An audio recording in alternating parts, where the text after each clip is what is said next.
Amigos, amigas, tivemos uma queda de energia justamente no endereço aí do Thiago Silveira, que é quem faz a transmissão, que é o ponto de emissão aí, da onde nós compartilhamos.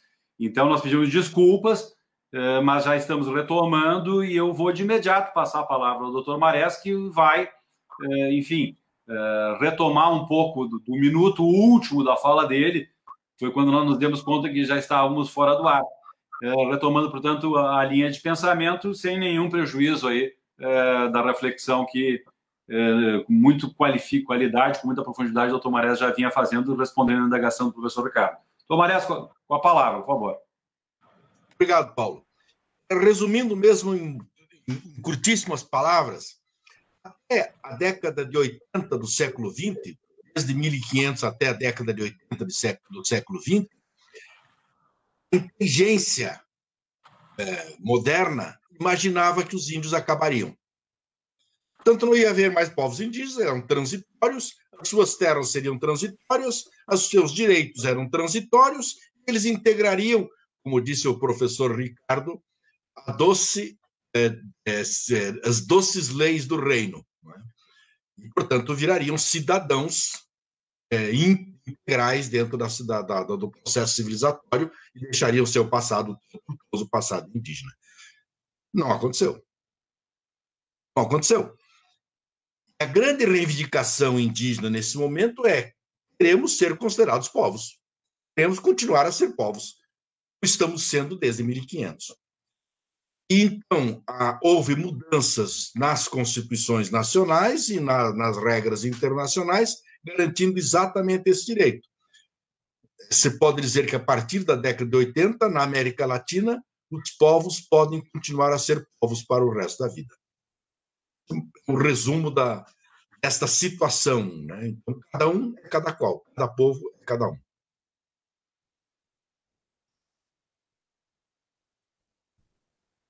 Bom, muito bem, doutor Carlos. Eu estava tentando aqui repassar o link aqui para os meus grupos de WhatsApp aqui, porque a gente voltou.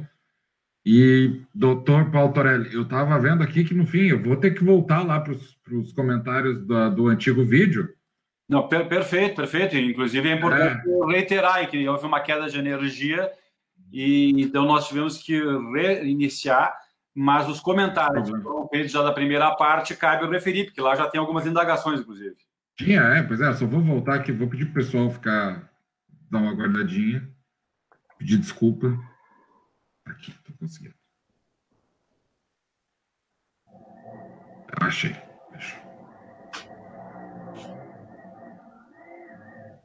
Não, abriu de novo o antigo, o novo aqui.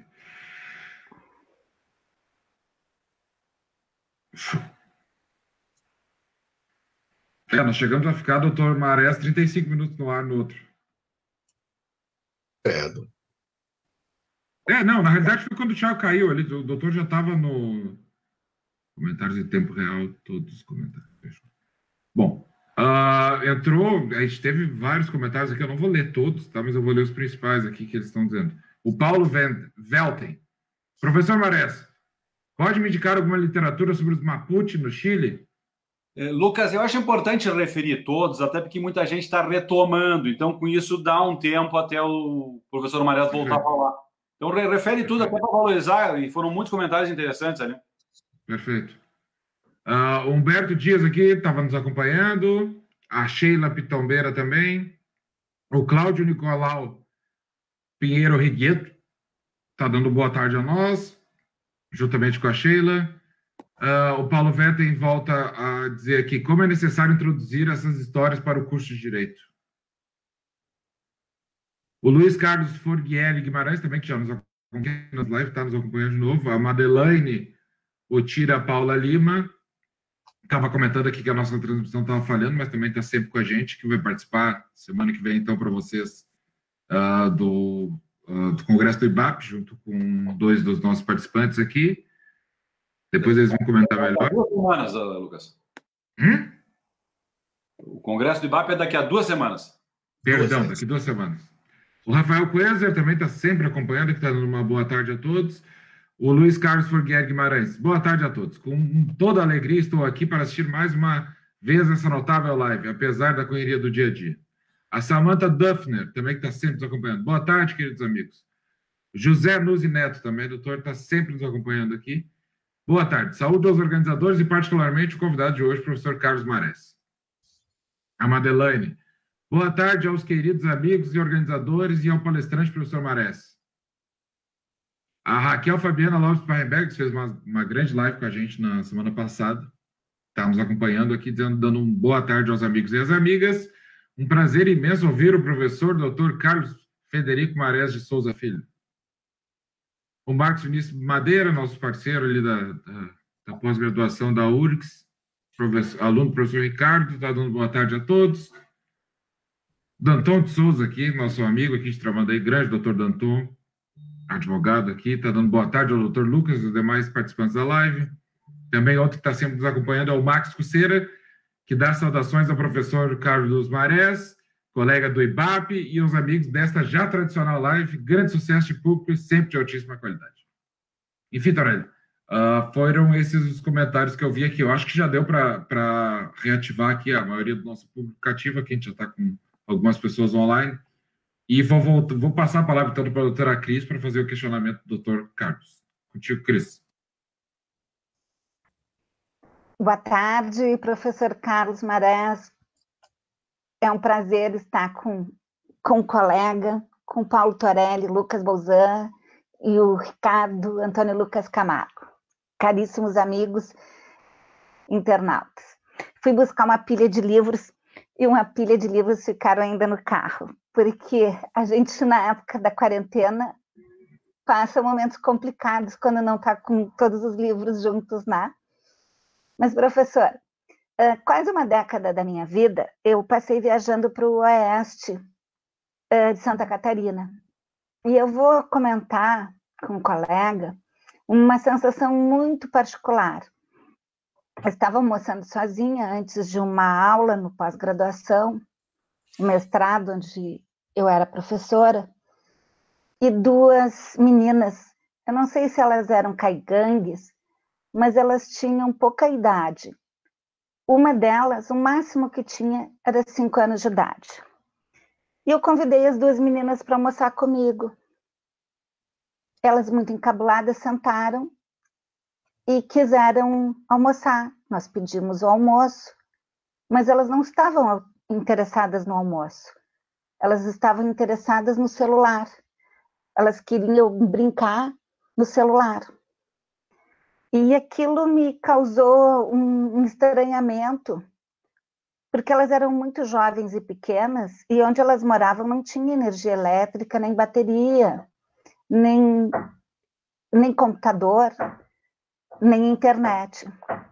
As meninas eram muito jovens e falavam entre si, na língua delas. A mais velha falava comigo em português. E o celular, elas acessaram os jogos em inglês. Jogos que eu nunca joguei, que eu nunca acessei. Só que o mais estranho foi que elas colocaram o celular entre nós três. E eu fiquei muito feliz enquanto a gente esperava a refeição.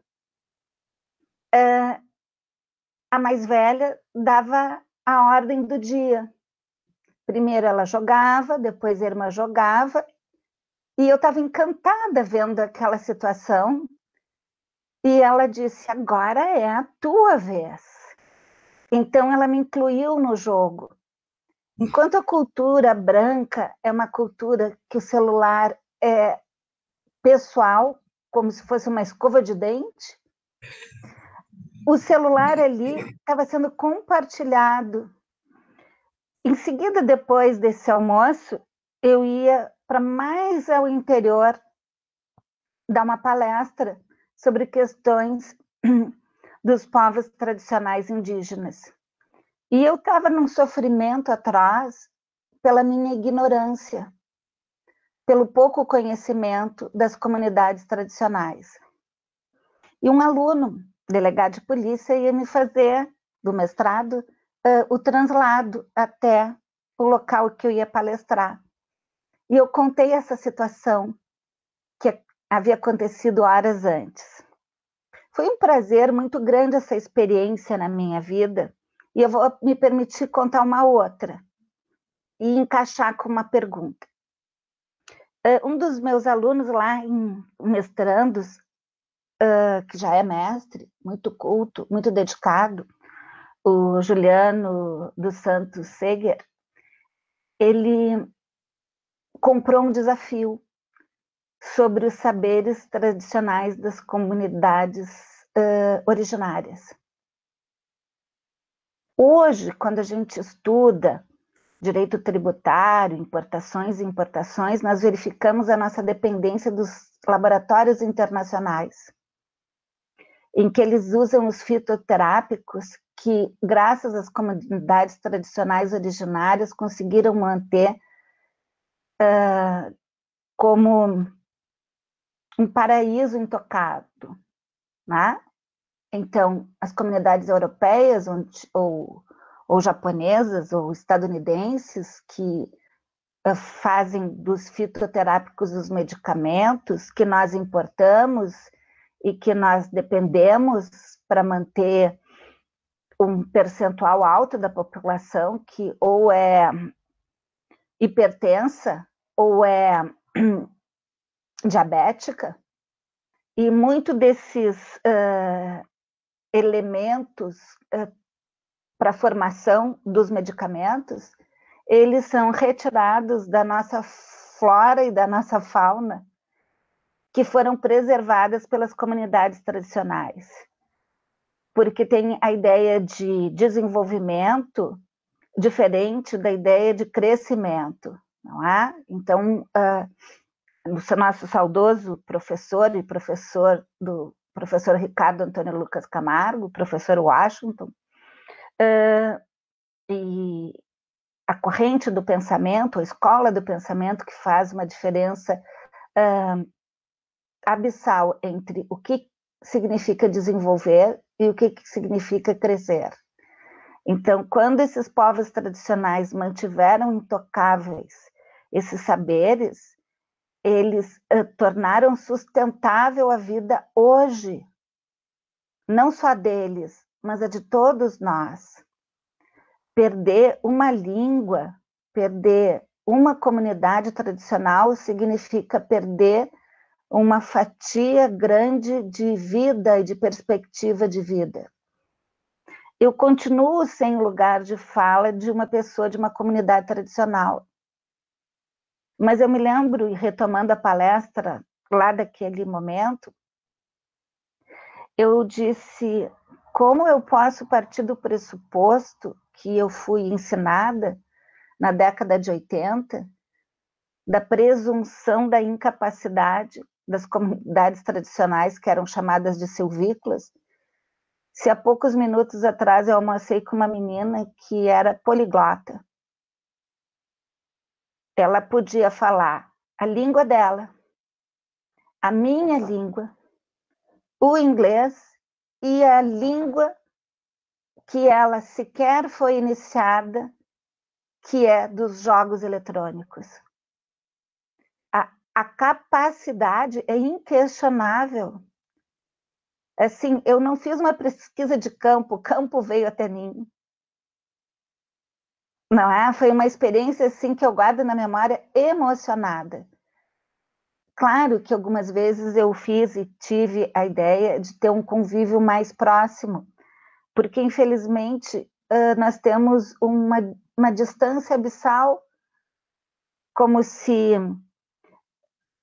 as pessoas que têm um hábito mais ligado à natureza, elas não tivessem ambições, quando a ambição que esses povos tradicionais têm são uma religação com a natureza, da qual às vezes a gente se desconecta tão profundamente que não vê humanidade nas coisas e nem naturalidade na essência do cotidiano, do dia a dia. A gente desaproveita, a gente não saboreia esses sabores.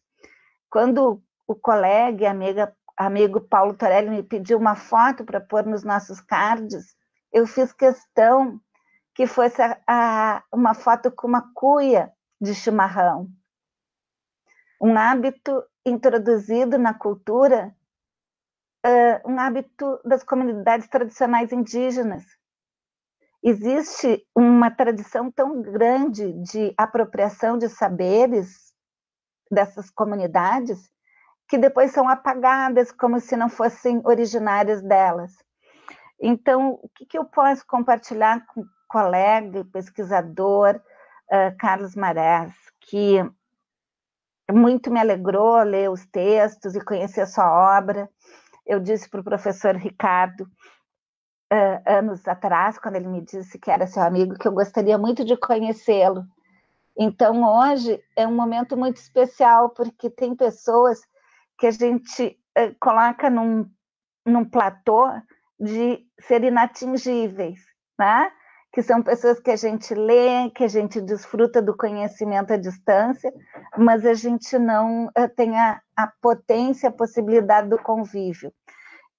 Então, mesmo que esse convívio seja dessa forma, nós estamos juntos e separados, eu gostaria de lhe perguntar quanto nós perdemos ao sermos ignorantes. Quantos nós perdemos em relação a esse caldo cultural que é mágico, que é transcendente, que é fora do roteiro cotidiano eurocentrista e colonizador? Por que nós abrimos mão do nosso maior tesouro? Por que nós nos negamos, de alguma forma, a nos esforçar e nos debruçar e conhecer melhor essa multiplicidade de saberes, de sabores, de conhecimento, de biodiversidade, de respeito às culturas que nós não nos curvamos, né? Não nos dedicamos a compreender melhor e compartilhar melhor. Fica uma pergunta aberta, mas de coração eu quero agradecer muito aos colegas a oportunidade de estar aqui hoje. Obrigada.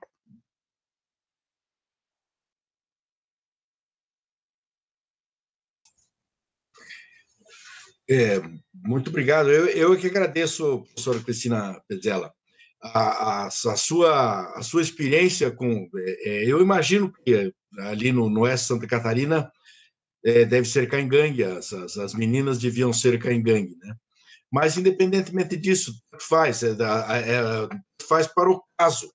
São dois povos, é um outro exemplo fantástico, né? São dois povos tão diferentes, mas tão diferentes, os caingangues Guarani, né, que são os que dominam, né, nessa região, e que estão confundidos em geral. A gente mesmo quem mais relações, mais frequência, chegam a confundir um com o outro, né? A gente não sabe direito de quem estamos falando, se é o Guarani ou o Caingangue. Embora são tão diferentes. Agora, a sua experiência é uma experiência muito rica nesse sentido, porque é mais ou menos isso. Eu desconfio que não era nenhum problema de que estivessem com fome e quisessem comer, como se disse. A fome não é exatamente um problema. É um problema em determinados momentos e situações muito específicas das populações indígenas. Mas isso já me leva... Então, a curiosidade é maior. Aquelas meninas estavam realmente curiosas, né? Uma coisa totalmente nova, que não sabiam exatamente como tratar. Mas eu gostaria já de saltar para o final na sua pergunta. Eu acho que essa é uma pergunta da civilização, não é? Do que nós chamamos de civilização. É a nossa pergunta, digamos assim, da modernidade, né?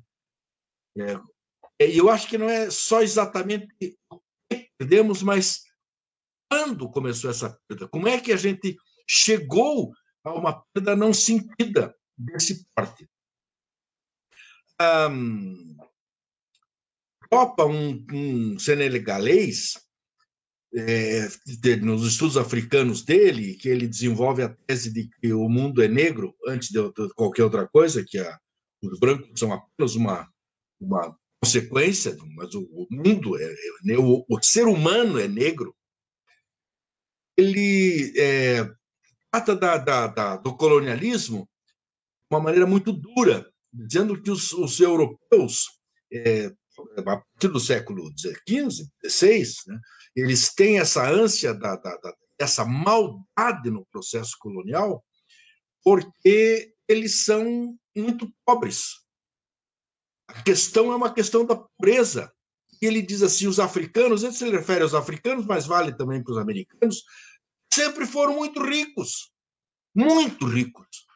porque tem na natureza uma riqueza tão exuberante, e essa natureza exuberante faz com que a alimentação, os modos de vida, etc., sejam extremamente facilitados.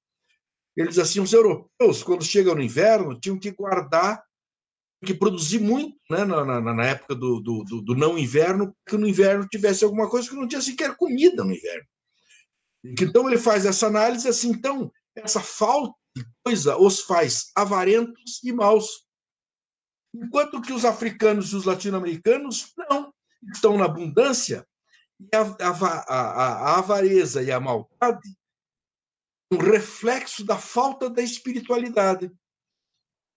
O que ele diz é que os africanos e os americanos, ele não se refere diretamente aos americanos, mas que os africanos, principalmente, são muito ricos espiritualmente, porque são ricos materialmente, porque tem comida abundante, frutos, animais, é só sair caçar e pescar e colher, não é? Então, mais ou menos isso. Mas se a gente pega esse tema da caça, da pesca e da colheita, vale também entender que para fazer isso tem que conhecer. Qualquer um de nós solto nessa selva, os outros animais nos comeriam. Não é? Não ao contrário, né? Não ao contrário, não seríamos nós os caçadores, nós seríamos os caçados, não é? Então esse conhecimento é fundamental. Esse conhecimento, aí já saindo de Europa, mas trazendo para a América, quando os europeus chegaram, o conhecimento alimentar americano era muitíssimo mais avançado que o conhecimento europeu. Não só pela tese do Europa, mas porque havia as duas grandes civilizações, que estavam em 1500 aqui, tinham alimento suficiente para todo o continente. E distribuía. Então, essa generosidade que a professora se referiu na repartição das coisas, nós pegamos coisas muito simples, como, por exemplo, o milho, que é uma criação humana das mais fantásticas que existe, não é? Os maias, principalmente, ele se expandiu pela América inteirinha. Quer dizer, esse conhecimento, que é um conhecimento, altíssimo conhecimento, concentrado na experiência científica de produzir essa cultivar. Essa cultivar foi distribuída pela América inteirinha. Nós temos milho na Argentina e temos milho no norte dos Estados Unidos. Tanto no continente inteiro se dispara. Por quê? Porque o conhecimento de um serve para os outros. É o que se chama experiência. Então, isso é muito rico do ponto de vista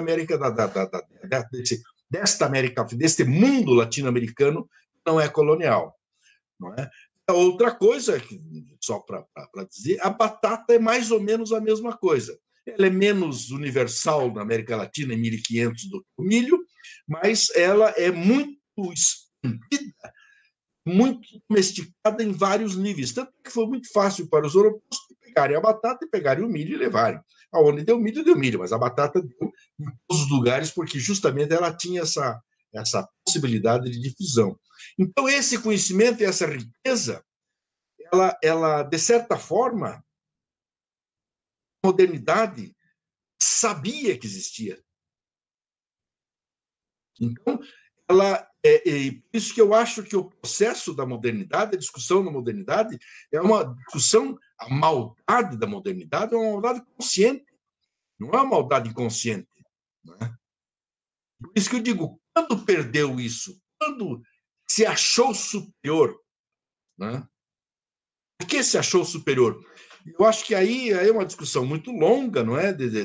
Principalmente espanhola e portuguesa, mas eu acho que é principalmente espanhola, a discussão filosófica da escola de Salamanca e do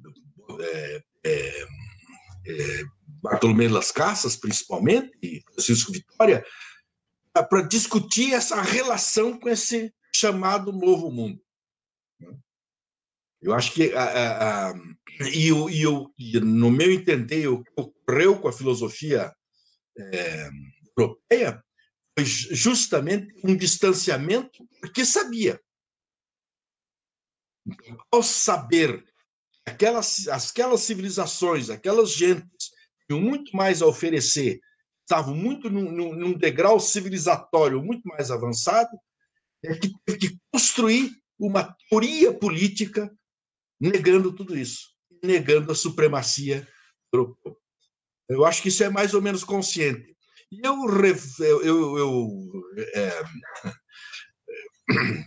tento demonstrar essa consciência, por exemplo, em Hegel. Quando Hegel escreve a sua grande contradição entre o servo e o senhor, no ano que ele está escrevendo isso, está havendo a Guerra do Haiti. Ou seja, a Guerra do Haiti já tinha começado e já estava no auge da Guerra do Haiti. E ele sabia, mas não disse.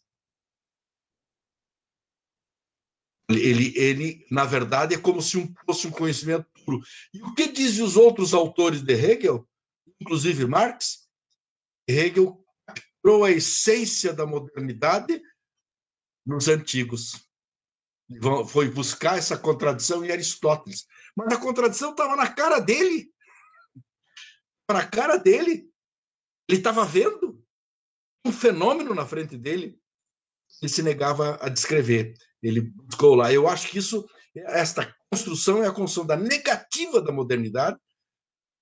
E por isso teve que negar profundamente, inclusive com a criação do racismo, o conhecimento, o grande conhecimento que existia e continua tendo nesse mundo paralelo. Mas eu acho que a questão é para a gente ficar discutindo, professor, aí há muito tempo. Aí nós temos... Não será só alguns minutos que a gente resolve. Eu não sei, Lucas, você tinha me feito uma pergunta a respeito do Paulo Velter, a respeito dos Mapuche. Eu não sei se eu vou respondendo. Como é que a gente... Fica à vontade. Para responder quando o senhor quiser. Porque você tinha dito que o Paulo Velter tinha perguntado a respeito dos Mapuche, no sentido de mais biografia, etc, etc. Em primeiro lugar, é um prazer enorme estar compartilhando com o Paulo Velter essa nossa live. Muito obrigado a vocês por darem essa oportunidade. Os Mapuche, a bibliografia Mapuche é muito vasta no Chile, tem muitos estudos. Eu acho que o Mapuche é um povo muito interessante, no sentido de que ainda hoje é o povo que mais se contradiz com o Estado Nacional. Ele é um povo que não aceita o Estado Nacional simplesmente, acha que Chile é Chile, Mapuche é Mapuche. E já entrou em guerra com a Argentina, porque ele faz na Argentina. Então, a história do povo Mapuche, eu acho que é uma história das mais brilhantes que a gente tem na América do Sul. Mas eu gosto muito de um livro de Isabel Allende, numa literatura, que é Inés del Alma Mía. Ela conta a história da Inês, que vem da Espanha, se encontrar com o marido, né? E chega no Peru e acaba chegando e acaba sendo se ligando a Pedro de Valdivia, que é o conquistador do Chile, né? E aí, nessa relação com o Pedro de Valdivia, a Isabel conta a história Mapuche, conta a história reversa, ou seja, está aqui a Isabel é Inês, e aí ela conta os confrontos com os Mapuche. Acho que é uma história tão bonita, essa parte da história. O livro é um livro grande, não é? Isso aí é só a parte mais final do livro, do meio para o fim, mas eu acho que é tão bonito isso, tão bonito a forma como ela conta essa relação, essa resistência Mapuche, que é uma resistência duríssima. E eu acho, mas aí é uma questão muito minha, eu nunca li isso e não poderia dizer que esteja em algum lugar. também nunca escrevi sobre isso. Então, é uma ideia minha, solta no mundo. Eu acho que os chilenos, o Chile, o país chamado Chile, a cultura chilena, tem muito a ver com o Mapuche. Os Mapuche, quando eu ouço os Mapuche falando, eu já escutei alguns, tem alguns advogados Mapuche, eles são brilhantes. Eles são brilhantes. Eles são poéticos. Eles revelam as suas histórias com uma beleza. E não é por acaso que o Chile tem 2 poetas que são prêmio Nobel. Digo assim, isso deve ter a ver alguma coisa que eu vejo uma Mapuche falando com aquela beleza e vejo a poesia se desenvolver a esse ponto no Chile. Eu digo assim, alguma coisa tem aí. Então, mas eu acho que vale a pena a gente ir mais na história do Mapuche. E eu acho que a história mais fantástica, mais maravilhosa que nós temos na América Latina, de tantas histórias maravilhosas que temos, é a história do indígena Mapuche chamado Lautaro. É o indígena que vai, criança, se entrega aos espanhóis para descobrir que animal é esse que tem 2 cabeças, 4 patas, e que não é nada mais do que um espanhol montado a cavalo. Ele vai descobre isso, né? A Isabel conta também essa história. Essa história está contada em muitos outros romances, em muitas outras histórias, em muita historiografia e análises antropológicas, etc. Mas eu acho essa uma das mais belas histórias da América Latina. E uma história que é bastante conhecida, eu acho que não é uma história nova, assim, mas ela é uma marca da América Latina, não é? Desse desencontro de mundos, não é? Mas é isso. Perfeito, doutor Carlos. A gente já está, então, a gente teve esse tempo de queda ali, que eu acho que deve ter gerado entre torno de 5 e 10 minutos ali, a gente já está com 1h13 que a gente já está no ar. Eu vou voltar aqui para o Facebook para falar sobre as nossas presenças aqui, os comentários do pessoal. A Helena Corleta está com a gente aqui. A Malu Len está dando salve, Torelli, abraços. O Rafael Ferreira Costa, boa tarde a todos, de volta. O Regis está com a gente, o Diego Pereira. O Igor Plautz está com a gente também. A Márcia de Calazans também está sempre com a gente. O Paulo Velten comenta aqui, acho que logo após o professor citar ele, o negacionismo foi moda em outros tempos também, e agradece também ao professor aqui pela indicação de livro. A Márcia está dizendo que tá boa agora a conexão, que está tudo certo. Bom, enfim, pessoal, voltando aqui.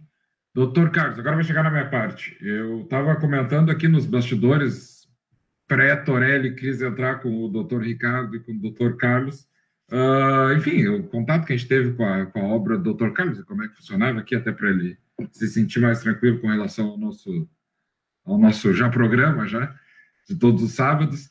E estava comentando com ele da felicidade que eu tive de ter acesso à obra dele, porque era uma obra que eu tinha uma completa ignorância do tema, assim, fantástica. A gente acha que a gente sabe alguma coisa com relação à situação indígena e outras coisas, mas a gente não sabe. A gente sabe que, tá lá que existem, né, essas lideranças, que existem os povos, que está na Constituição, etc. e tal, mas nunca tinha entrado a fundo, né? E foi bem bacana para mim ver porque o professor Carlos Marés, ele faz um diálogo histórico, em primeira parte, da situação de como que isso veio para o Brasil, de como é que foi a formação dessa identidade para chegar à legislação. E o bacana é que começa com o direito de trabalho, né? Começa no OIT e ele faz todo esse desenvolvimento. Eu sou professor de direito de trabalho, doutor Carlos Marés, e eu não sabia disso. Então, enfim, fiquei bem feliz mesmo de ter tido esse contato. Aquela questão dos povos tribais, tu vê os ciganos. Os ciganos, eu também não tinha a mínima capacidade de compreensão disso e, claro, seu texto eu indico fortemente, aqui tem uns que são já disponíveis online, depois eu vou botar os links aqui nos comentários para quem tiver possibilidade de acessar, fique à vontade, com certeza vai ter um grande ensinamento. Mas, doutor Carlos, eu quero falar primeiro sobre política, sobre hoje, porque, enfim, a nossa live também é sobre os tempos de pandemia. a comunidade indígena é uma comunidade muito fragilizada com relação a epidemias já no decorrer dos tempos, né? Então, já foram várias populações que foram dizimadas por causa disso, e existe um medo presente dentro dessa comunidade com relação ao Covid, e com razão. E o Covid, veja bem, não é nem aquela que a gente pode dizer, porque os indígenas não tiveram tanto contato com a sociedade, tem os anticorpos. Não, isso aí é todo mundo, né? Ninguém tem os anticorpos, isso aí é geral. E eu, na época, quando o Torelli já tinha me passado aqui, faz umas 2 semanas que tinha ele convidado, e sobre a temática do seu, eu comecei a ir atrás para saber como é que estava essa situação. Eu vi uma live da Sônia Guajajara, acho que é assim que se fala sobre o nome dela, vi alguns outros líderes indígenas, tem um rapaz muito jovem, que é daquela mesma do David Copenaua. Copenaua, tem um rapaz muito jovem também que fala muito bem. Enfim, e eles estavam citando, assim, reportagens mais jornalísticas, né, sobre a situação das comunidades e que o garimpeiro estava levando. Até a Sônia citou um exemplo muito que é de reflexão, né, que no momento em que as igrejas estão todas fechadas, esses pastores neopentecostais têm ido às comunidades indígenas e, infelizmente, têm levado o vírus, né? Não, com certeza não é por culpa deles, mas era uma das preocupações deles com relação a isso. E semana passada, doutor Carlos Marés, e é sobre isso que eu quero comentar aqui, o nosso excelentíssimo senhor presidente da República, Jair Messias Bolsonaro, ele vetou uma legislação que veio do Congresso Nacional com relação à questão indígena no contexto de crise da pandemia. Então, dentro desses vetos, né, ele vetou, por exemplo, a obrigação do governo de fornecer água potável, higiene e leitos hospitalares aos indígenas. Ele vetou, doutor Carlos, recursos emergenciais para a saúde do índio. Ele vetou, doutor Marés, a abertura de créditos extraordinários para a contenção do Covid em terras indígenas. Ele vetou a inclusão dos povos indígenas nos planos emergenciais para atendimentos de casos graves. Ele vetou também, doutor Carlos, calma que vem mais. Vetou pontos de internet em aldeias remotas para evitar o deslocamento do índio para os centros urbanos. Por que o índio se desloca para os centros urbanos? Para ter acesso aos benefícios do governo, do emergencial, etc. E tal.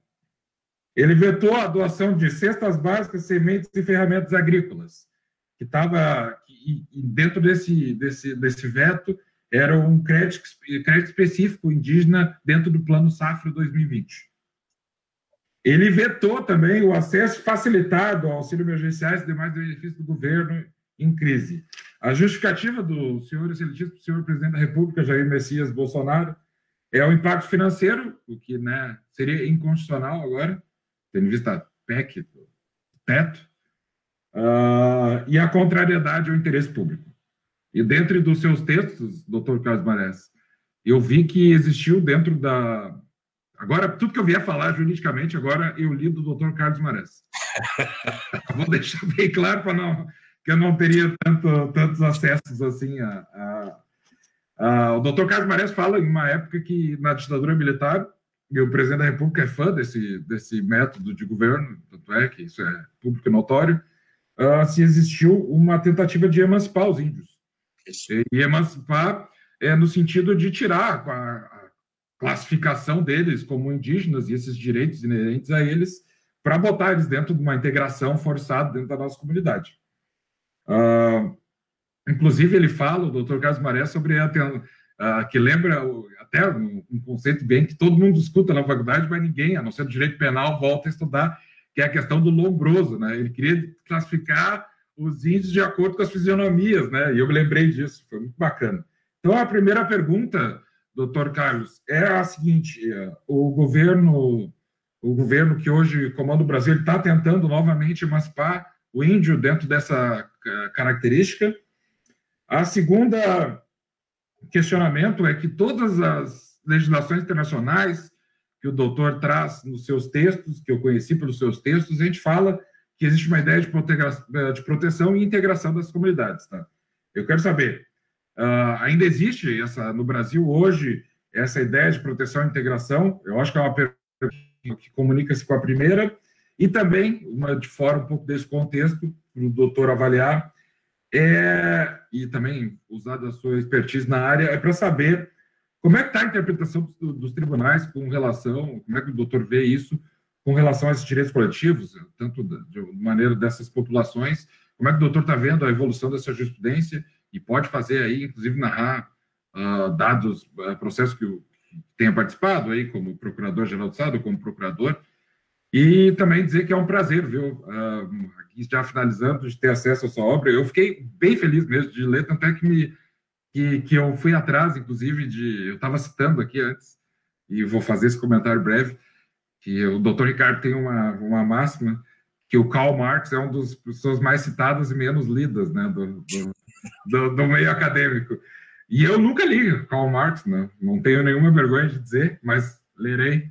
E eu achei muito bacana que todo mundo fala o Karl Marx é capital contra trabalho, etc.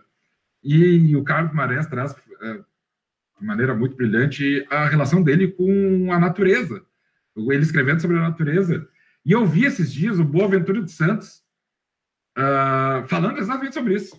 E fechou todos. Ele citou também a questão do Marx, que ele já tratava desses assuntos. Então, para a gente ver como é importante a gente ter acesso a essa doutrina. Doutor Marés, está contigo. Muito obrigado, Lucas.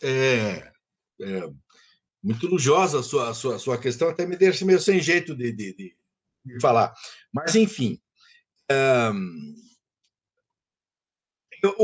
eu acho que o governo Bolsonaro, não o governo, mas ele, pessoalmente, não sei quantos ali dentro dele, mas eu acho que ele tem muitos adeptos, inclusive na área militar, que eu acho que os militares que estão com ele, alguns dos militares que estão com ele, têm um pensamento sobre indígena muito parecido com o dele, que é o velho pensamento das escolas militares da ditadura, né?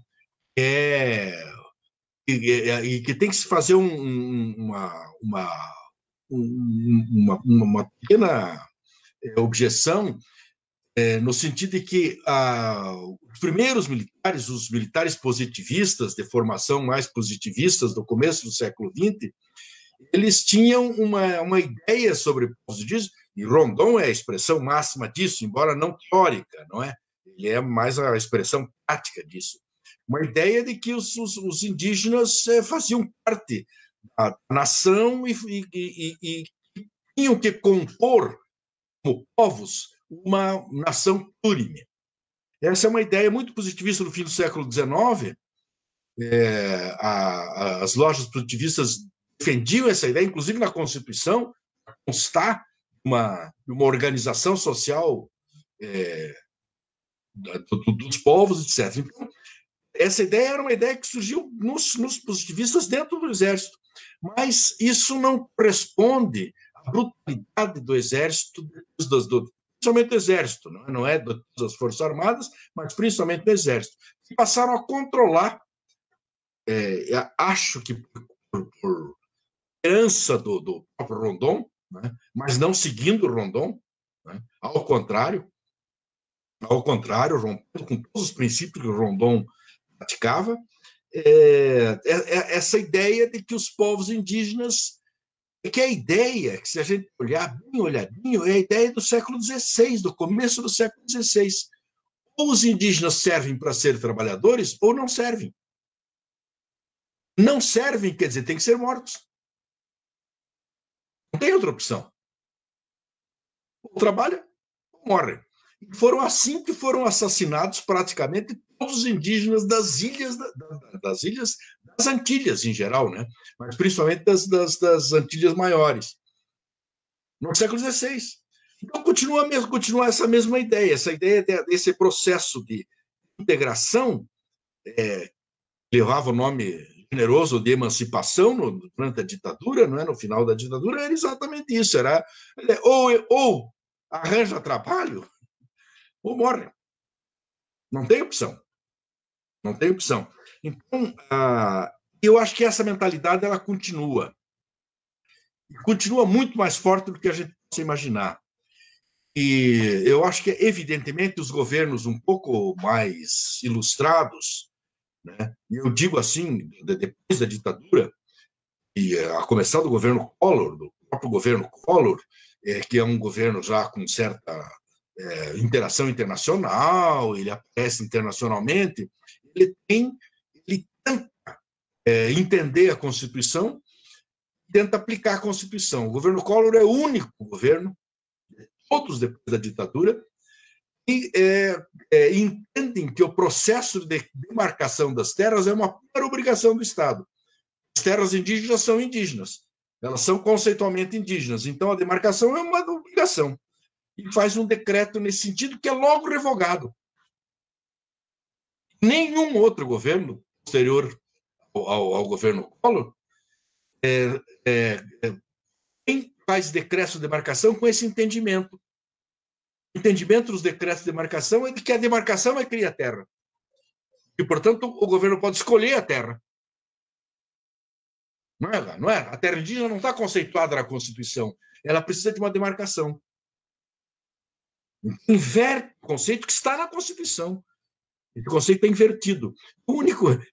A curiosidade é essa, que o Collor é o único que tenta botar mas a influência militar é muito grande na FUNAI, mas foi sendo afastada. Mas a concepção, não na FUNAI. Na FUNAI isso sempre foi bem desenvolvido. Os funcionários da FUNAI, os indigenistas, as pessoas que atuavam com os indígenas, essas pessoas tinham muita clareza desse processo. Aliás, claro que em todo lugar tem gente boa e tem gente ruim, não é? Mas aí tinha um grupo de defensores indígenas muito importante dentro da FUNAI, que eram os funcionários, os tradicionais funcionários da FUNAI, um grupo que chamava indigenistas dentro da FUNAI, não é? Que trabalhavam com os índios propriamente dito. Fora disso, a concepção é essa concepção emancipatória da ditadura. É uma concepção de que o Estado demarca a terra que quiser, portanto, a terra que o Estado não precisa demarca para os índios. Que a terra que precisa, ou seja, interesse público, que existe interesse público, não pode ser demarcada pelos povos indígenas. E assim é. Por exemplo, a grande terra Vaimiria-Troari, ela foi demarcada, mas foi tirado um pedaço para poder fazer uma represa. Quanta coisa, a terra era indígena ou não era indígena? Mas era indígena. Mas como é que tirou um pedaço? Não é? Então, agora, esse é o conceito, o pior de tudo, que é um conceito contrário ao que está disposto na Constituição. Mas está, por exemplo, presente na grande decisão de Raposa Serra do Sol, de Roraima, a grande jurisprudência do Supremo Tribunal Federal. E por que está presente? Aquela ação é uma ação, para falar entre advogados, é bom de conversar sobre ela, porque é uma ação absurda. O nome dela é petição.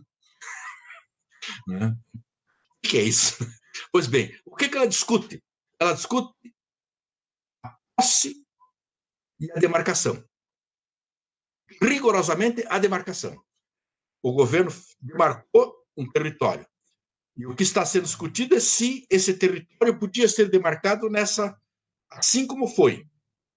E na discussão se discute principalmente a posse de uns arrozeiros que tinham numa região. Os arrozeiros diziam que eles já tinham a posse, portanto, a terra não era indígena. Essa é a discussão. A discussão é da demarcação. Não é a discussão da terra indígena. Não é o conceito de terra indígena. Porque se fosse no conceito de terra indígena, bastava o Supremo dizer assim, além de dizer que aquilo era um absurdo, ser uma petição, mas, enfim, que bom que não discutiu o processo só processualmente, né? Discutiu materialmente a questão, mas bastava o Supremo dizer assim, não, a terra é indígena, tem que ser demarcada como foi demarcada. Quem disse que é terra indígena? Todos os laudos dizem. Desde a década de 60, 70, desde Rondon andou por lá e botou uns marcos lá. Então, a terra é indígena. A terra é indígena. A demarcação está correta. É uma obrigação do Estado. O Estado cumpriu a obrigação. Mas, ao contrário disso, são centenas de páginas para discutir o direito indígena sobre a terra e a demarcação. Quem que deve demarcar, quem que deve discutir a demarcação. saber se as pessoas, como os arrozeiros, por exemplo, teriam direito ou não teriam direito de discutir a demarcação. Afinal, chegaram à conclusão de que a demarcação tinha sido a demais correta, porque no governo Fernando Henrique, você fez um decreto demarcatório, não é um decreto demarcatório, não é um decreto para demarcação, é um decreto do procedimento administrativo da demarcação, de tal forma que ele é muito parecido com o procedimento das discriminatórias administrativas, onde há contraditórios internamente. Mas na terra indígena não há contraditório. Na terra indígena, a Constituição diz que, em sendo terra indígena, tem que demarcar. Mas que contraditório? A Constituição diz que todos os atos relativos à posse, propriedade, todos os atos jurídicos relativos à posse, propriedade e ocupação de terra indígena são nulos de pleno direito. Qual é o contraditório? Mas, então, eu acho que a concepção mesmo do judiciário tem belas decisões. O judiciário tem algumas belíssimas decisões a respeito de povos indígenas e quilombolas. Inclusive, a decisão do Supremo sobre o decreto de regulamento das terras quilombolas é uma decisão muito boa. Tem problemas, mas é muito boa. Mas, em geral, as decisões, a jurisprudência é uma jurisprudência que ainda encara as terras indígenas como uma concessão do Estado, como se o Estado estivesse concedendo aos povos indígenas uma terra, e não ao contrário. Coisa que a Constituição já admite, a Constituição brasileira admite, a Convenção 169 admite, a Declaração da ONU admite, a Declaração da OEA admite. Admite não, reconhece, diz textualmente, não é?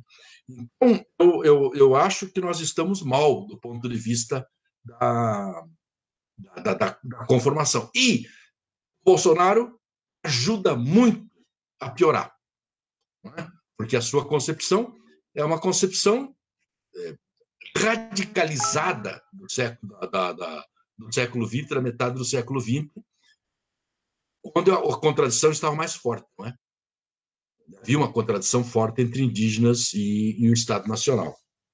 E a declaração dele, a última declaração dele favorável aos povos indígenas, já antes do Covid, foi de que os indígenas já estavam quase ficando igual a gente. O que significa ficar igual a gente? Indivíduo, trabalhador e sem cultura, né? Admitindo a nossa cultura. É essa a ideia. Provavelmente ele viu alguns indígenas isolados, tribalizados que chegaram por ali e entendeu isso. Nessa concepção, esse veto, você se referiu muito bem, ele é a expressão clara da palavra do ex-ministro Weintraub. Eu odeio povos indígenas. Ele disse na reunião lá, eu odeio. Ele disse que odeia a palavra povos indígenas. Na verdade, ele odeia povos indígenas. Essa gente que atrapalha tudo, porque nós estávamos muito bem podendo arrancar as coisas da natureza, destruir a natureza, e vem essa gente e não deixa com essa facilidade que a gente gostaria. Então, esse veto, ele casa perfeitamente com a palavra do Weintraub. É ódio. Muito bem, doutor Carlos. Vou voltar aqui para o Facebook.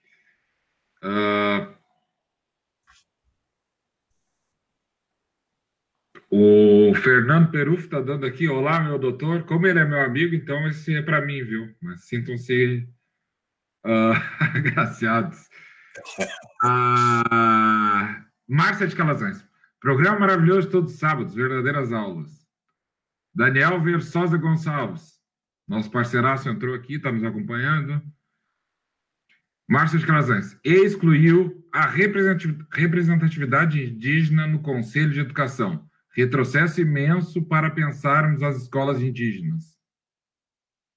A Jaque Machado também está sempre com a gente. Não sabia dos vetos. O que mais me entristece é que não me surpreende. É verdade. O Tiago está nos acompanhando. Tiago Benegat está nos acompanhando. O Luiz Carlos Foguieri Guimarães. Esses vetos do presidente violam a questão do mínimo essencial dos direitos fundamentais. Logo, abre-se espaço para a atuação jurisdicional. grande Juliano Lima está nos acompanhando aqui também.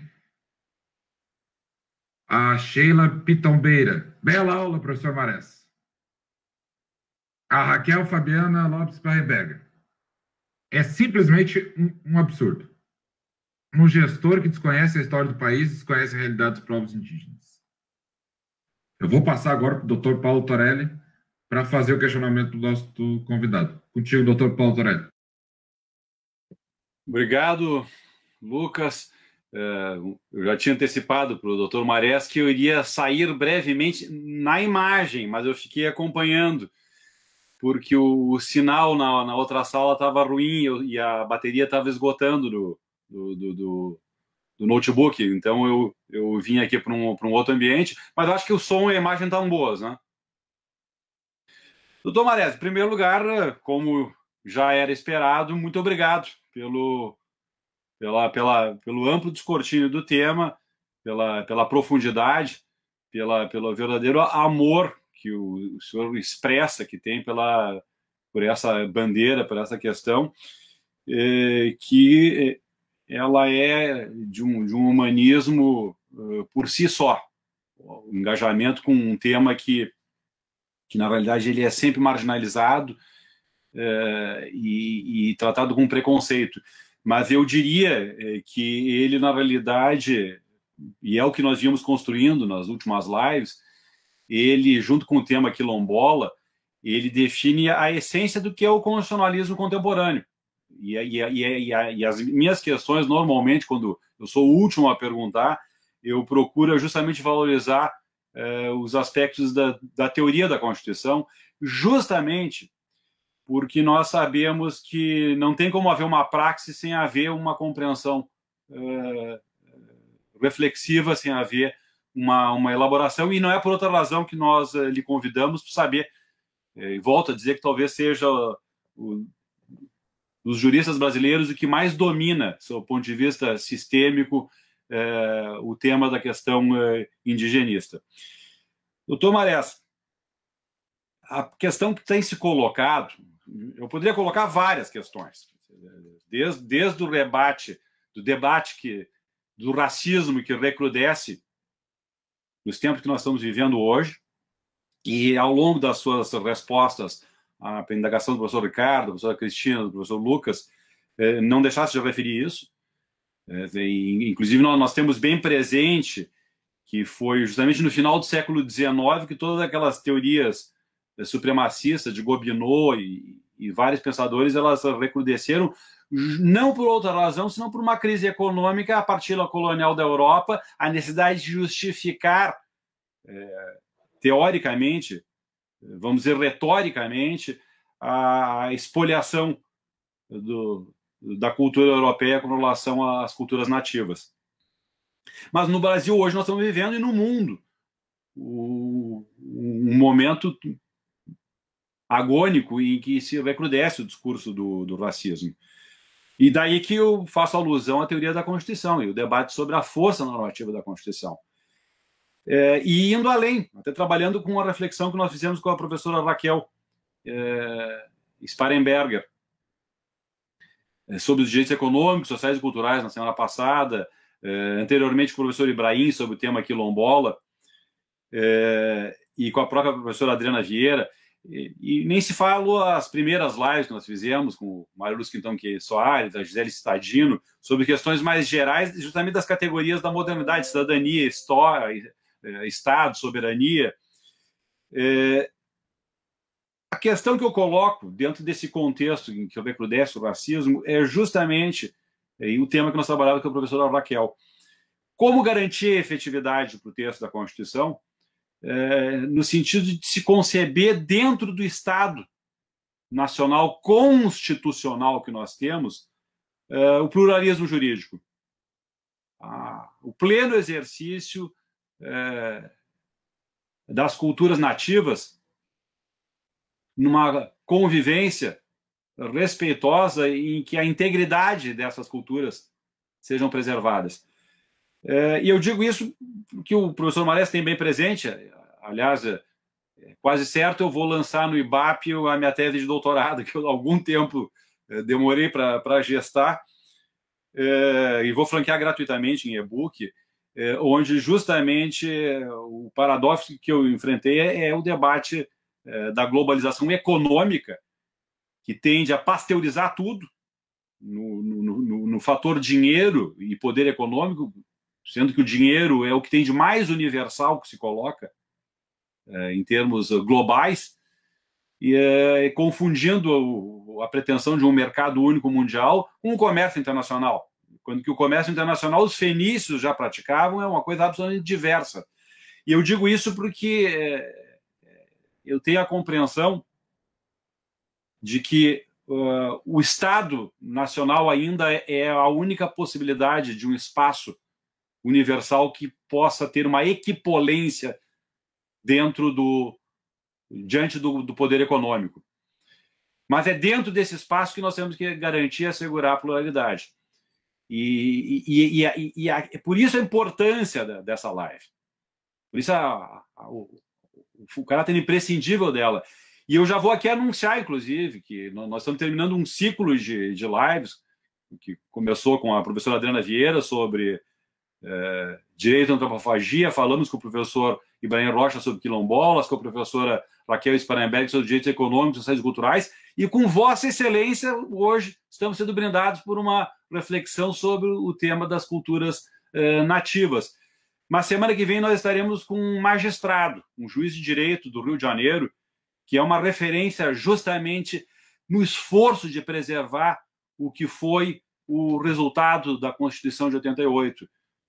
O Piero Calamandrei, eu ouso parafrasear naquele livrinho, Lo Stato siamo noi, ali está reproduzido, ele reproduz a famosa palestra que ele deu aos estudantes, ai giovani studenti, falando justamente da importância do Estado Social de Direito, onde ele diz: querem encontrar a Constituição da Itália?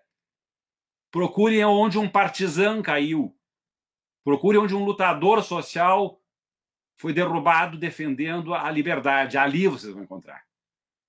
Então, se nós queremos encontrar a Constituição brasileira, é naqueles que tombaram na luta contra a ditadura que nós vamos encontrá-la. Mas, lamentavelmente, o próprio Poder Judiciário ele tem sucumbindo à lex mercatória. E é isso que eu falava com a professora Raquel Sparenberg na semana passada. A notícia de que o TRF da primeira região tinha determinado, por conta da Covid, que os garimpeiros saíssem da área Yanomami. Então, na realidade, precisou um fator contingente para se determinar que se cumprisse o que está na Constituição, porque eles não deveriam estar ali. Agora, por quê? Porque o Judiciário tem medo de que a vergonha internacional que o Brasil está a passar hoje, diante da iminência de se dizimarem as populações indígenas, então o TRF agora determina que os garimpeiros saem quando eles não poderiam estar ali. Então, eu coloco todos esses elementos, e eu disse que ia anunciar, e devo anunciar, nós estaremos com muita alegria na semana que vem, justamente porque eu tenho dito em todas essas lives, do que pese a crítica que faço ao judiciário que sucumbe à lex mercatória, eu não tenho a menor dúvida que o Estado é o ambiente mais universal que pode se equiparar à universalidade do poder econômico.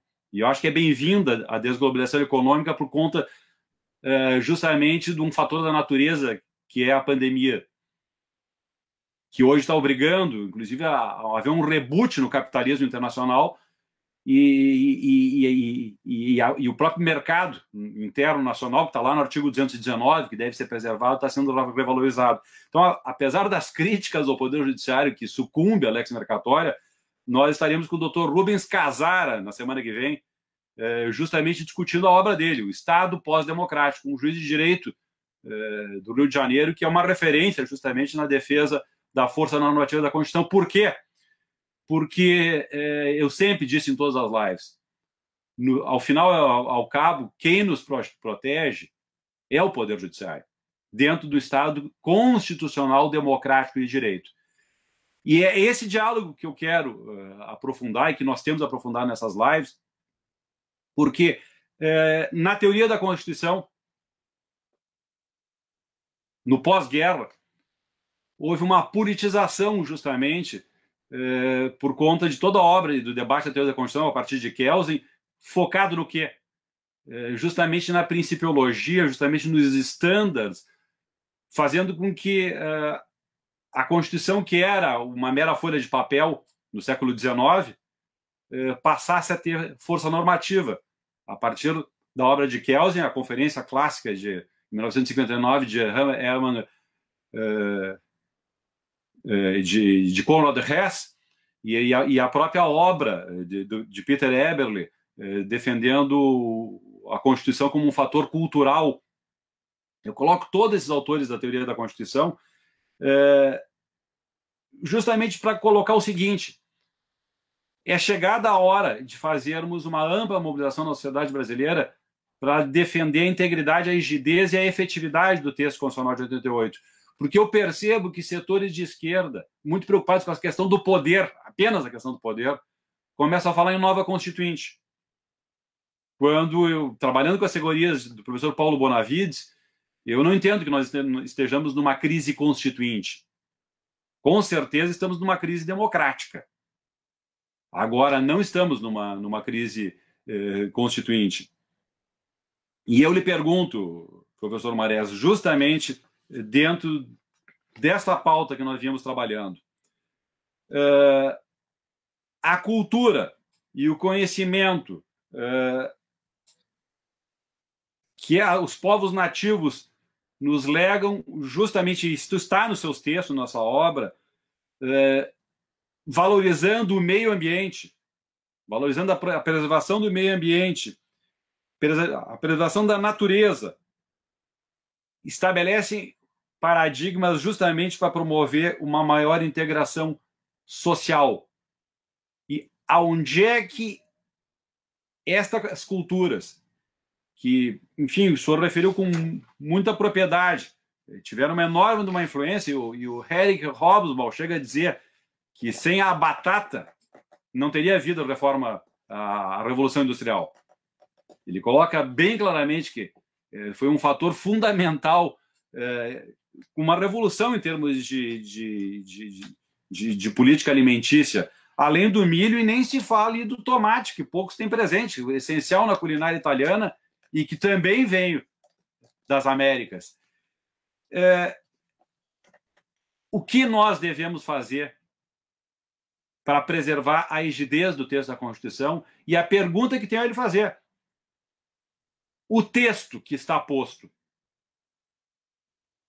ele é resultado de uma janela histórica, que foi a superação da ditadura, e ele seria viável, em termos de um pacto de cidadania, em outro período que não aquele período histórico, que levou, como muita propriedade referiste, o presidente Collor a chegar a afirmar claramente, e ele que foi o primeiro presidente eleito a partir da Constituição de 88, que o que estava na Constituição tinha que ser cumprido.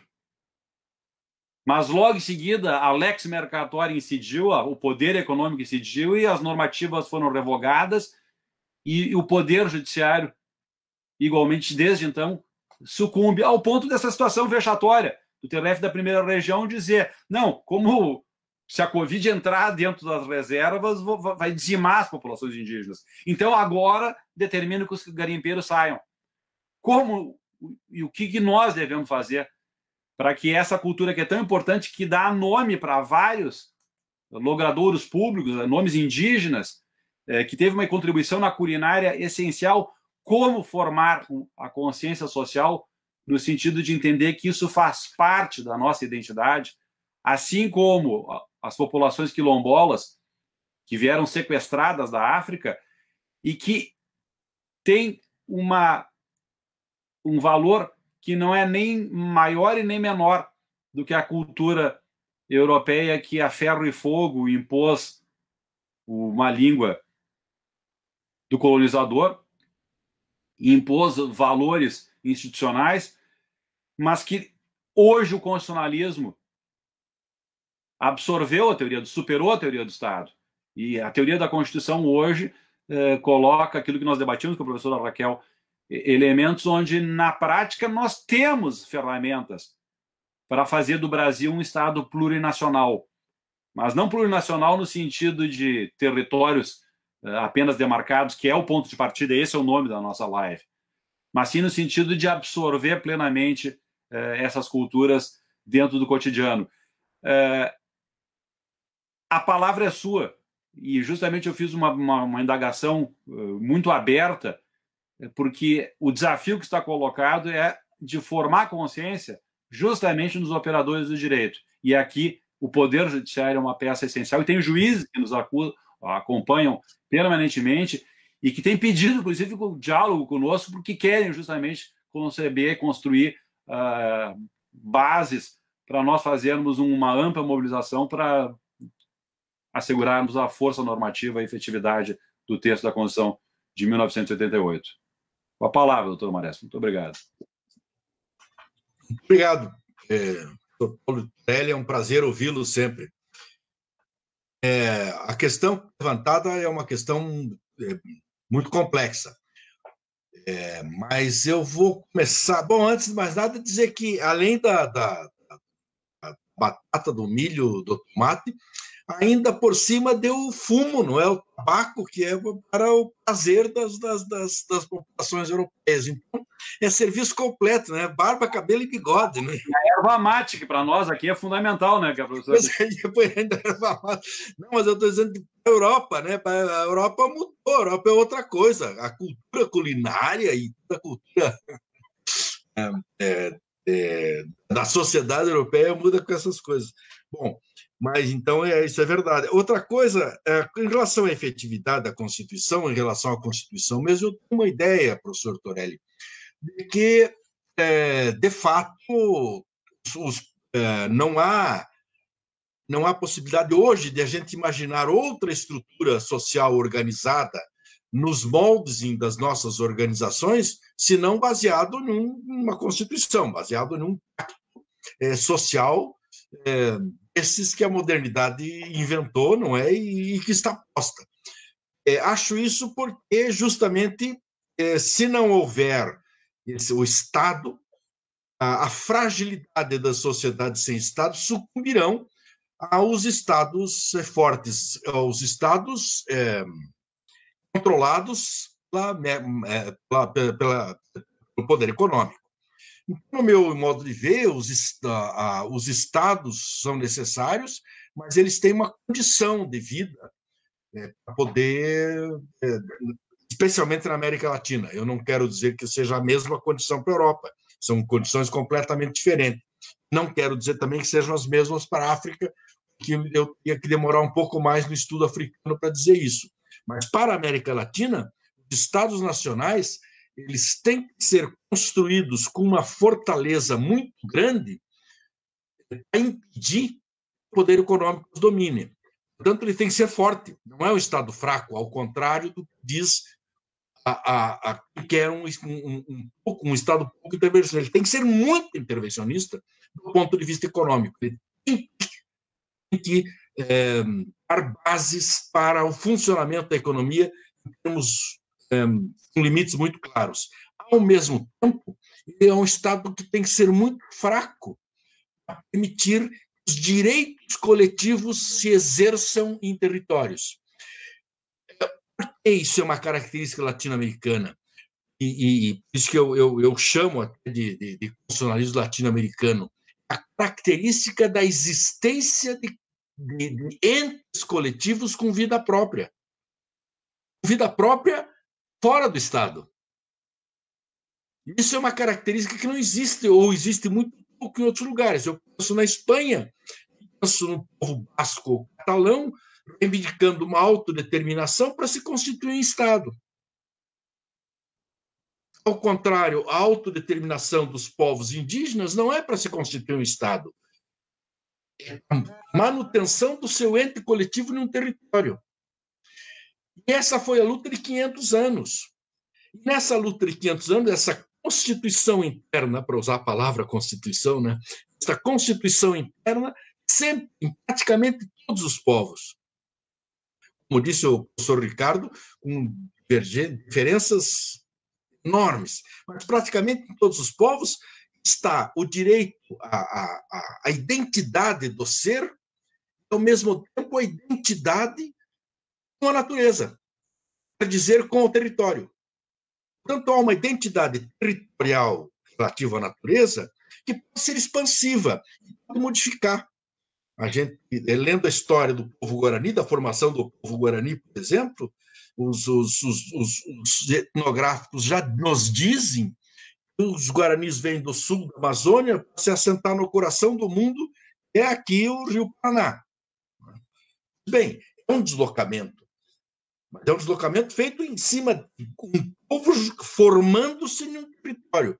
Então, essa ligação entre povo e território, ou coletivo, natureza, ou gente e natureza, é uma ligação que faz parte do processo indígena. E isso é diferente de todas as outras reivindicações modernas dos outros continentes.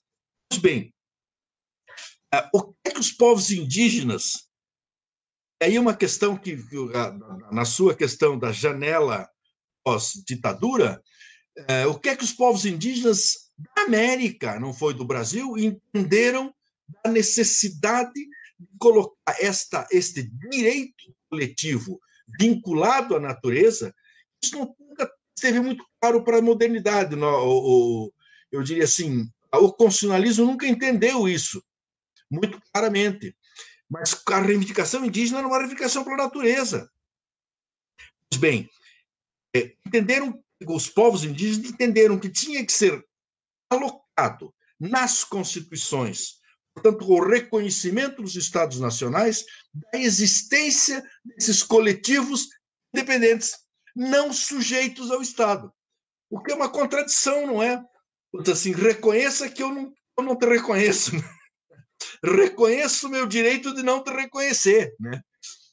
É uma coisa aparentemente contraditória, mas esse foi um entendimento muito claro dos povos indígenas e é uma coisa que faz parte de um caldo cultural.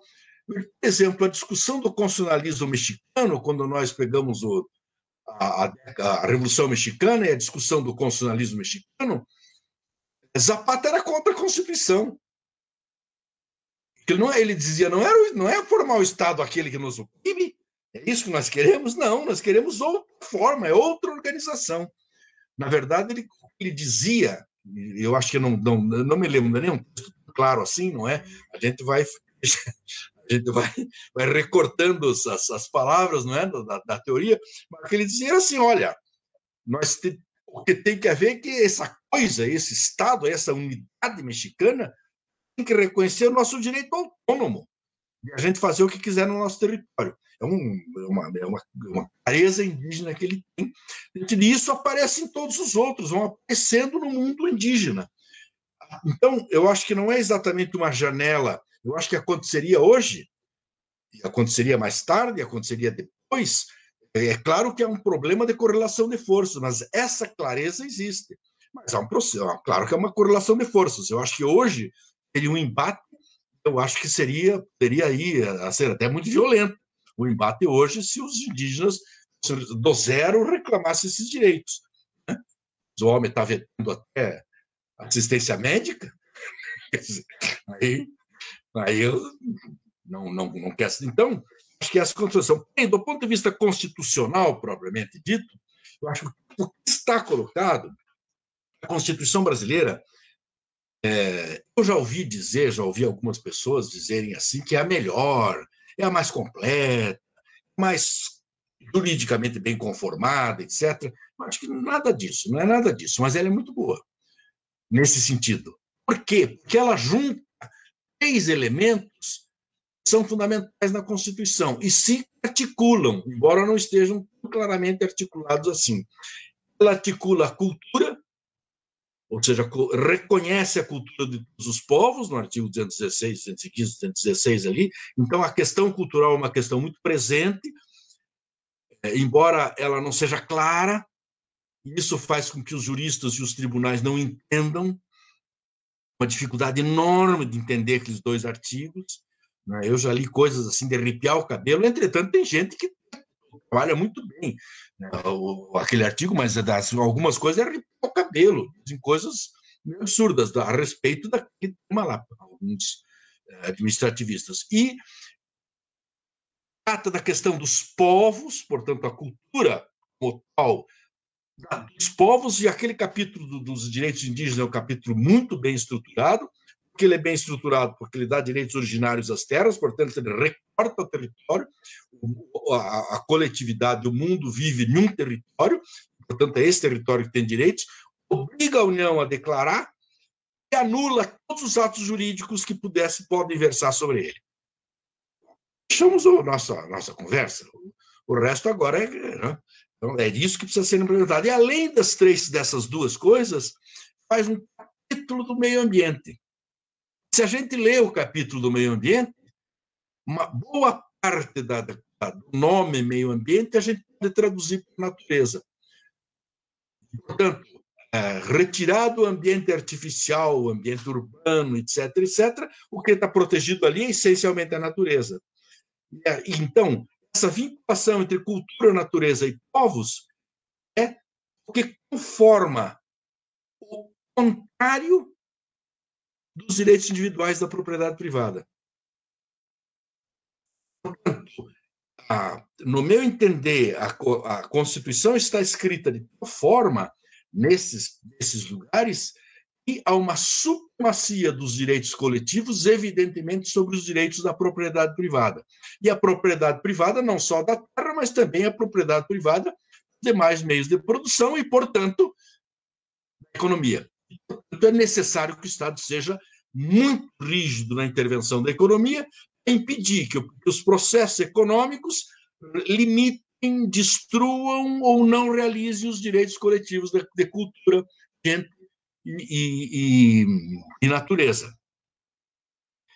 Claro que aí também, eu acho que isso o Ibrahim deve ter comentado com muito mais propriedade que eu, a questão dos povos quilombolas que estão presentes nisso, e embora seja uma representação, esteja escrito de uma forma muito indolente, eu diria, na Constituição, naquele ato das disposições constitucionais sobre histórias, está lá. E está depois aumentado e reorganizado na Convenção 169, que, em todo caso, é um tratado de direitos humanos e que incorpora a Constituição. Mas, independentemente disso, só o fato de sua existência já seria suficiente para a gente reconhecer como direito coletivo. Então, no meu modo de ver, o problema é da necessidade do Estado forte para poder intervir na economia para submeter os direitos individuais aos direitos coletivos desses povos, muito especialmente em seus territórios. Então, num primeiro momento, nós diríamos assim: os territórios não podem ser interferidos. Não há direito privado nos territórios, portanto, não há direitos econômicos sobre o território. Bom, 2, os mesmos direitos econômicos outros, embora o território seja ligado aos povos quilombolas, indígenas ou outros quaisquer, nós temos um outro problema, que é o problema da natureza e das culturas. Podem existir fora do território. Portanto, os direitos coletivos, os direitos individuais também têm que ser submetidos a isso. Pois bem, por outro lado, a Constituição ela tem uma contradição terrível em si, porque ela é uma Constituição que reafirma os direitos individuais de propriedade. E quando fala da propriedade da terra, ela é horrorosa, porque ela é radical para a defesa da propriedade da terra.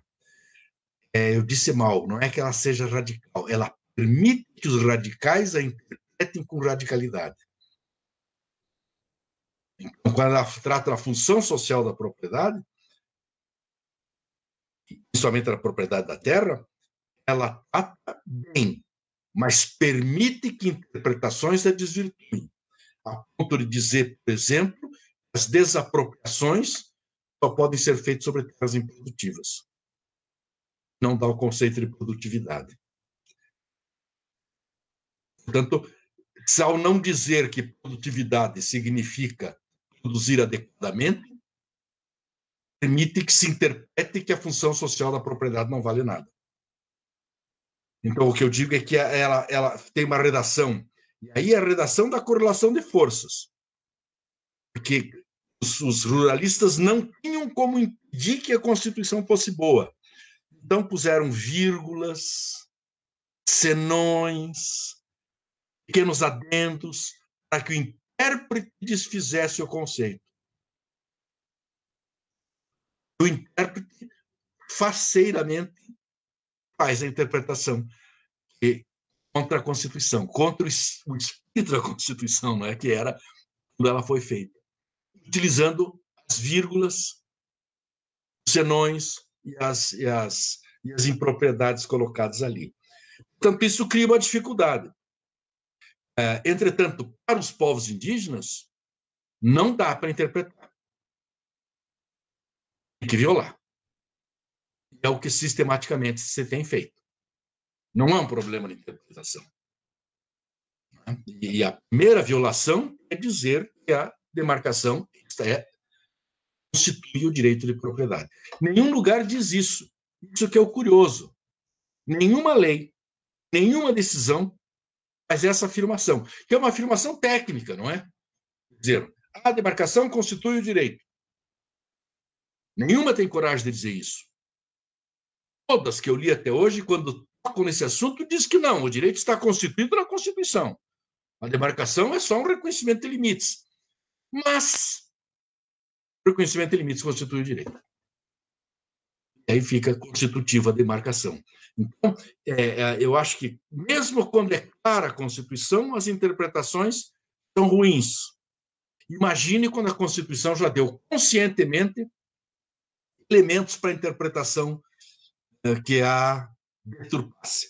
Né? Portanto, professor Torelli, eu acho que é isso mesmo. É necessário que a Constituição tenha efetividade, que a força normativa da Constituição seja... Agora, eu também acho que força normativa da Constituição na América Latina significa respeito à natureza, respeito aos povos indígenas e outros tradicionais e anticolonial. Porque não é possível imaginar uma Constituição latino-americana que seja colonial, que tenha princípios coloniais. E o que é o colonial? O colonial é fundamentalmente a produção para fora. É a produção em larga escala para fora. Portanto, é a produção do agronegócio brasileiro que produz para fora. Isso é colonial. É a mineração, que é colonial. Nós não aproveitamos nada, destruímos uma montanha em Carajás e exportamos a montanha assim, pega de braçada a montanha, bota assim no navio, montanha, e leva a montanha para fazer ferro em outro lugar. Isso é o espírito colonial. Eu acho que é isso que as constituições latino-americanas não podem ter para essa condição de ser latino-americano. Bom, não sei se eu respondi, professor Torelli, mas é a minha... Plenamente, só me enche de alegria, professor Moraes. Muito bem, doutor Carlos, muito bem. Vou voltar aqui para o Facebook antes da gente começar aqui o nosso encerramento. Vamos ver onde é que eu parei. Aqui. A Samantha Dufner. Nada que ele faz é constitucional. Quer construir um Brasil à sua moda. Estava falando sobre o nosso presidente. Paulo Felten, volta aqui. Caro professor Marés, na sua opinião, esses vetos são a materialização que talvez possa caracterizar o crime de genocídio? A Samantha Dufner dá muito bem aqui, palminhas para o doutor Paulo Torelli. O Paulo Vetter aqui fala, de novo, é impressionante a força do garimpo na própria Constituição. Está sendo um pouco irônico aqui, né, Paulo? A Márcia Calazans, de Calazans, também está mandando as palminhas. E ela vem com vários questionamentos aqui. Questionamentos não, comentários. A questão é o Estado forte em termos de Estado mínimo. Posso estar enganada, mas as constituições multinacionais não têm dado conta disso, visto Equador e Bolívia. Isso. Ainda que tenhamos no Equador a maior movimento indígena do mundo, a CONAIE. Catherine Walsh e Isabela Figueroa têm discutido muito isso. Catherine Walsh do Equador e Isabela Figueroa Labota, que é da Colômbia. A questão é organizarmos socialmente. Bom, agora a gente já está entrando aqui na questão final da nossa live aqui. Eu vou passar a palavra para todos os integrantes de novo, para dar um tchau, enfim, fazer uma saudação aqui, e depois o Dr. Carlos vai encerrar. Doutor Ricardo, contigo a palavra. Bom, foi realmente uma aula magistral que nós recebemos do professor. Não me surpreendeu, diga-se de passagem, porque o professor Marés, realmente, as expectativas que nós temos em relação a ele são sempre as melhores possíveis e ele nunca as frustra. Eu devo dizer que quando ele tocou em vários dos temas que também nos deixam assim bastante inquietos, principalmente o da expansão da mentalidade civilística, mesmo para campos que são completamente estranhos ao direito civil, a grande verdade é esta, tem sido uma das principais formas de perpetuação do pacto colonial. Não só no Brasil, mas na América Latina também. O privatismo é muito arraigado em toda a América Latina, pelo que eu tenho visto do que tem sido produzido. Então, eu realmente fico muito gratificado com o pronunciamento do professor Marés, né? E, mais do que isto, eu gostei muito também do pronunciamento da Cris, da sua observação, quando evocou meu saudoso mestre, professor Washington Albino.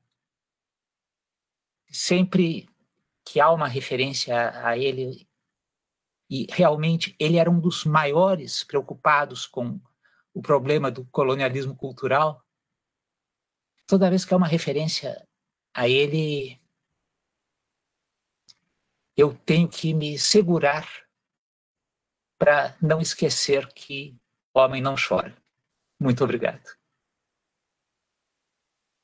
Muito bem, doutor Ricardo. Vou passar aqui para a doutora Cristina para fazer o seu encerramento.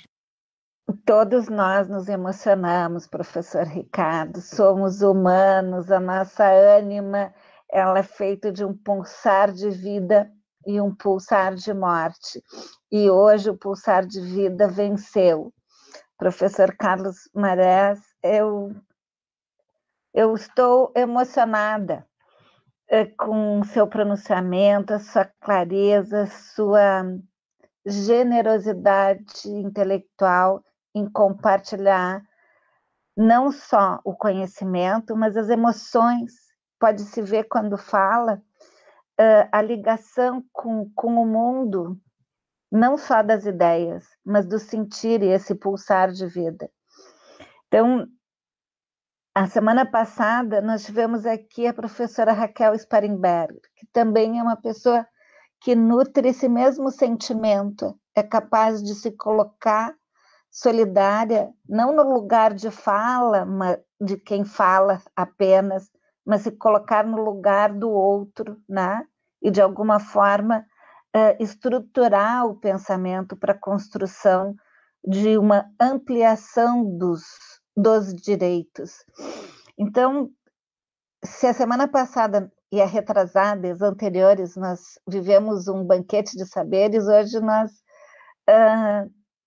também fizemos uma mesma trajetória de saborear em conjunto perspectivas. Cada um tem uma visão do seu próprio eixo, da sua própria experiência de vida. E, por vezes, quando a gente fala, a gente não consegue se comunicar, não consegue compreender de pronto. E o senhor professor tem uma capacidade de tornar claro não só aquilo que está escrito na Constituição, mas a costura que precedeu e a interpretação que é dada quando ela se desgarra daquela força originária constituinte anterior, e essa capacidade de costurar saberes práticos no exercício da profissão, teóricos no pensar, e resgatar o texto constitucional e a diferença das propriedades contidas dentro da Constituição e da imprecisão de alguns conceitos jurídicos que propositadamente um setor da economia quis torná-los imprecisos, já que no momento da construção do texto constitucional eles não tinham força suficiente, quiseram colocar o pé na porta para deixar a interpretação não construir a efetividade da Constituição. Então, esse resgate, essa clareza de informação é um presente. É como se nós estivéssemos brindando de todas as formas possíveis, com todas as culturas que a gente pode aqui representar. Eu só tenho a agradecer, eu sou muito grata aos meus colegas de live, Paulo Peretti Torelli, Ricardo Antônio Lucas Camargo, Lucas Bolzan, e ao professor Carlos Marés, por ter nos presenteado com a sua cultura, com a sua sensibilidade e com a clareza na transmissão das informações. Por vezes, eu tento ser clara, mas não consigo, professor. É comum isso acontecer. Então, na transmissão do pensamento, às vezes a gente se enrola, se enrosca, se confunde, mas o professor não tem esse problema. Ele tem uma aptidão de nos auxiliar. Eu acho que a gente conseguiu ser hoje mais claro, ou talvez fechar um primeiro bloco desse conjunto de pensamentos, como disse o Paulo Torelli, que nos reforça e nos mostra a aptidão e a falta de aptidão em dados momentos. E a consciência dos limites é que nos faz crescer.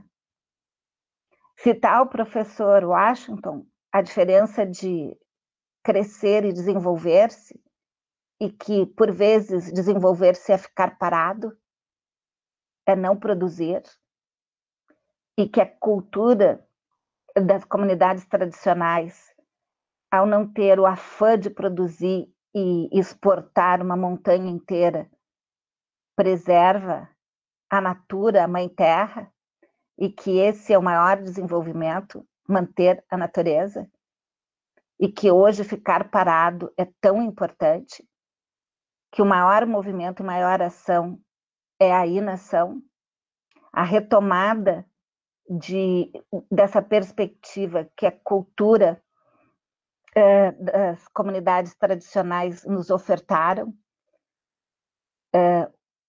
que foi traduzida por outras culturas como ócio criativo, que a gente só cria quando fica numa situação de não fazer nada, porque é nesse momento que a criatividade toma conta e nos anima. Então, assim, eu não tenho palavras para agradecer, foi uma experiência de vida extremamente rica, e eu espero que a sorte nos brinde com outras oportunidades. Eu agradeço imensamente. Agradeço também aos internautas, e hoje eu vou agradecer uma colega de faculdade, a Helena Campos Corleta, que nos tem assistido com frequência. Em nome dela, eu agradeço a todos os outros que são assíduos nesses sábados. Muito obrigada. Um grande abraço, professor. Doutor Paulo Torelli, está contigo a palavra. Professor Carlos Frederico Marés de Souza Filho. Caro Marés, muito obrigado. Muito obrigado por compartilhar conosco a tua sabedoria, a tua experiência e a tua cultura. Embebido de uma praxis, de quem tem uma uma vasta contribuição, e inclusive eu queria ter referido no início, né? O professor Marés também é um literato, não apenas do direito, mas ele tem, enfim, textos de literatura que são antológicos, e tem uma crônica sobre a experiência dele na Embaixada da Venezuela, que é antológica, quando ele enfrentou e viveu de perto a ameaça do fascismo, do fascismo, de Pinochet em 1973. E retrata isso de uma forma muito bem-humorada numa crônica que está na revista Pub, que eu recomendo a leitura, que é verdadeiramente antológica e saborosa. Professor Marés, muito obrigado por ter estado conosco. Com certeza, os seus ensinamentos eles ficarão e nós voltaremos a conversar. Eu tenho dito para os colegas que talvez daqui a um ano, em julho do ano que vem, a gente faça um grande evento para reunir todos que participaram das nossas lives, convidando os internautas, que são 2, 3, 4, 5 mil aí que nos acompanham, para aprofundarmos esse tema, que não é nada mais, nada menos do que o esforço de formação de consciência social na defesa da efetividade da Constituição de 1988. Que eu tenho um acordo com o seu realismo de dizer que não é a quinta essência o texto, mas ele é resultado de uma correlação de forças que talvez não nos encontremos novamente. Que viabilizou, sim, aquilo que com muita felicidade colocaste. O artigo 231 e 232 da Constituição, em termos de questão indígena, trata-se de violação.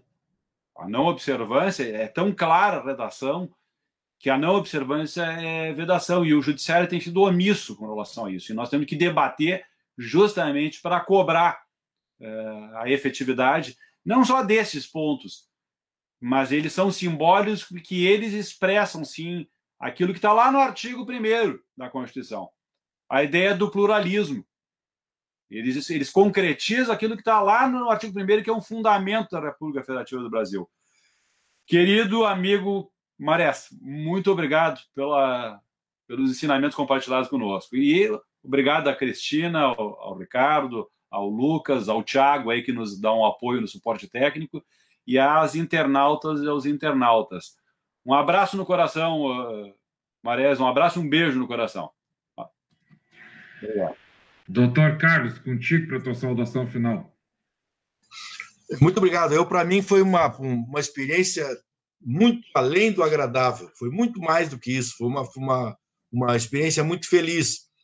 Não só por estar com amigos, o Ricardo e o Paulo, afinal, já somos amigos há muito tempo, mas a proximidade com a professora Cristina foi muito bom, muito agradável, e essa coordenação do Lucas, muito obrigado. Eu agradeço muito a participação, acho que gostaria muito, eu acho que nós teríamos conversa para muito tempo aqui, não é? Mas, como eu disse no início ao Paulo, a paciência alheia tem limite, não é? Então, eu acho que está na hora de a gente começar a encerrar. Eu agradeço muitíssimo a participação e quero dizer para o Paulo que qualquer iniciativa desse tipo estarei à inteira disposição e aonde for. Se for presencial, melhor ainda, né, Paulo? Daí a gente dá um chimarrão junto, não é, Cristina? Muito obrigado e muito boa tarde, muito bom fim de semana a todos vocês. Muito obrigado, Ricardo, por ter me convidado. Foi o vídeo primeiro diretamente do Ricardo, é um grande amigo meu que eu gosto muito e imediatamente aceitei o convite. Mas já esperava que ia ser agradável, mas foi muito mais do que agradável. Foi muito feliz esse nosso encontro. Muito obrigado.